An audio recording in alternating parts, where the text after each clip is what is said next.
Good evening and welcome to President Bola Tinubu has ordered the National Emergency Management Agency to assist the flood victims in part of Maiduguri, the state capital of Borno State. Tinubu, in a statement by presidential spokesman Bayo Ononoga on Tuesday, expressed deep concerns about the floods in public facilities like hospitals in the state, especially the families who lost loved ones and means of livelihood due to the disaster triggered by the overflow of Alo Dam. While relevant authorities are still assessing the damage wrought by the flood, the president called for immediate evacuation of people from affected.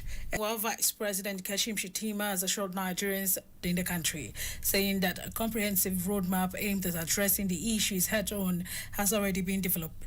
The Vice President gave the assurance when he visited Maiduguri, the Borno state. In a statement by spokesman Stalin Kwacha, Shettima described the disaster as the most catastrophic flood in Maiduguri and impacts in the response to the 2024 flood outlook.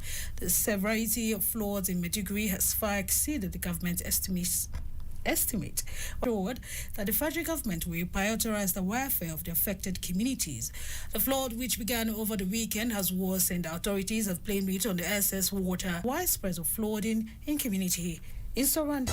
Away from that, the Chief of Defense Staff, General Christopher Musa, on Tuesday vowed to apprehend a notorious terrorist kingpin, Bello Turaj. Turaj is one of the most feared, imposed a 30 million naira levy on residents for their protections against attacks in Zamfara State.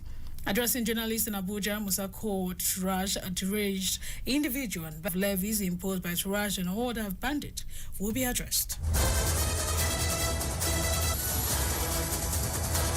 In the meantime, the Department of State Services has released the passport of the embattled national president of Nigerian Labour Congress. At the Newsman report, the release of the passport sees Ajay's passport following his release on Monday night. Speaking to a correspondent, counsel to the NLC, Femi Falani, said Ajay's passport was released through his colleague, Abubakar Mashau, and has been handed over to him. Money laundering in the country, adding that it would commence prosecution soon. Speaking at the 17th annual conference of the Chartered Institute of Bank Executive involved in trading among banks of all said major financial fraud were conducted to enact a law with sports. You're still listening to Citizen 92. A high-stakes U.S. presidential election of American voters, first time and possible only in U.S. history, with the two rival and to win over voters who still know little about her as her honeymoon starts to fade after suddenly replacing President Joe Biden in July. Trump, who is 78, will meanwhile try to box in Harris on issues like economy and immigration support, may also unleash more of the racist and sexist insult that he directed her way during campaign. The Marvels of Rwanda was left frustrated by both in their opening two games in qualifying rounds. Still in football levels, the former died from burns sustained in an attack. Again, hospital officials disclosed to Newsman. Dixon Dema ambushed the marathon runner as she returned home from church over a small piece of land in northwest Kenya where Cheptegei lived and trained.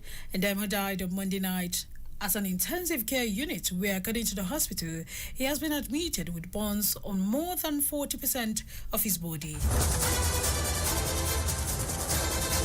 Almighty, I am Esther Wosu. Do have a lovely day.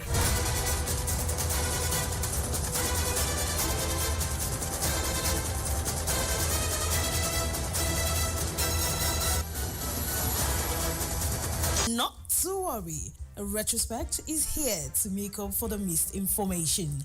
Retrospect is a complete package of all the major news headlines that made the airwaves from Sunday to Saturday. Join me, Esther Musu, on the program Retrospect on Citizen 93.7 FM Abuja every Sunday at 6 p.m. Retrospect, we keep you informed.